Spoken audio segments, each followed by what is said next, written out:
بسم اللہ الرحمن الرحیم۔ ابھی جو معاملہ چل رہا ہے پیر حق خطیب اور اقرار الحسن صاحب کے درمیان، تو میں چاہوں گا کہ اپنا اظہار خیال جو اپنے ذہن میں گفتگو آپ تک پہنچا دوں۔ جادو کی حقیقت کیا ہے، شعبدہ بازی کیا ہوتی ہے، اور اس کے انسانی جسم پر، انسانی بدن پر کیا اثرات ہوتے ہیں، اس پر انشاءاللہ تعالی الگ سے آپ سے گفتگو کریں گے۔ آج صرف اتنا عرض کرنا ہے کہ یہ جو معاملہ چل رہا ہے اس حوالے سے ہمارا موقف کیا ہے، ہم کیا سمجھتے ہیں۔ تو دیکھیں، اس میں صاف سی بات ہے کہ دین کے نام پر بازاری لوگ، دین کے نام پر پھکی بیچنے والے لوگ بہت سارے ہیں، اور کچھ تو اس قدر طاقتور ہیں کہ کوئی عام آدمی ان پر ہاتھ نہیں ڈال سکتا، ان کے خلاف بات نہیں کر سکتا۔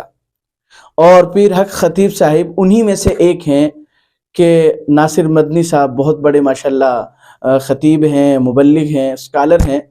انہوں نے کسی نہ کسی درجے میں کوئی بات کی تو ان کو بیچاروں کو اس کا جو ہے خمیازہ بھگتنا پڑا۔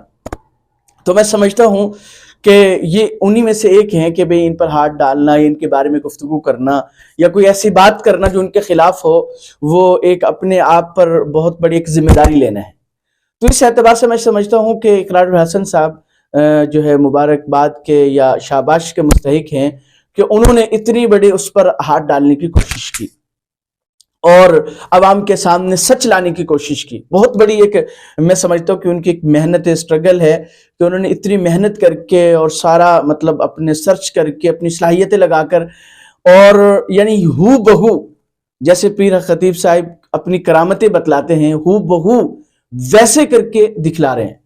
اللہ ان کی زندگی میں برکت دے۔ اگر وہ صحیح نیت سے کرنا چاہ رہے ہیں اقرار الحسن صاحب، تو اللہ تعالیٰ ان کے اس عمل کو قبول فرمائے، اور جو لوگ ان سے بہت زیادہ حد تک معتقد تھے، اللہ ان کو ہدایت نصیب کرے۔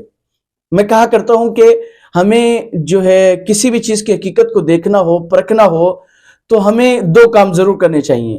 ایک کام تو یہ ہے کہ ہمیں اپنے ذہن کو نیوٹرل کر کے ہمیں سوچنا چاہیے کہ میرا ذہن، میرا ضمیر اس بارے میں کیا کہتا ہے، اور اس کے ساتھ ساتھ میرا دین اس بارے میں کیا کہتا ہے۔ دوسرا کام ہمیں یہ کرنا چاہیے کہ تصویر کے دونوں رخوں کو دیکھنا چاہیے۔ عام طور پہ ہوتا یہ ہے کہ ہم تصویر کے ایک رخ کو دیکھتے ہیں اور فیصلہ کر بیٹھتے ہیں، جس کا نتیجہ یہ ہوتا ہے کہ غلطی کر بیٹھتے ہیں۔ تو جیسے میں ان کے معتقدین سے کہوں گا کہ جیسے پیر خطیب صاحب کی باتیں سنی ہیں، ان کی کرامتیں آپ سمجھتے ہیں کہ ہے، اسی طرح جو تصویر کا دوسرا رخ ہے، جو حضرات کہتے ہیں کہ بھئی وہ ٹھیک نہیں ہے، جن کے معاملہ ٹھیک نہیں ہیں، ان کی باتوں کو بھی دیکھیں۔ تو اقرار الحسن صاحب نے خاص طور پہ یہی کیا ہے کہ جو ان کی کرامتیں، وہ کرامتیں بتلاتے تھے، ان کو خود کر کے دکھایا ہے لوگوں کے سامنے پریکٹیکل، جو ایک بہت بڑی بات ہے۔ اللہ ان کی حفاظت کرے، اور اگر ان کی نیت صحیح ہے تو اللہ ان کو دنیا اور آخرت میں اس کا بدل دے۔ باقی رہی یہ بات، یہ سوال آپ کے سامنے رکھتا ہوں، اس کا جواب مل جائے کہ یہ کرنا تو ٹھیک ہے کہ بھئی ان کے ساتھ بات کرنے کے لیے اور ان کی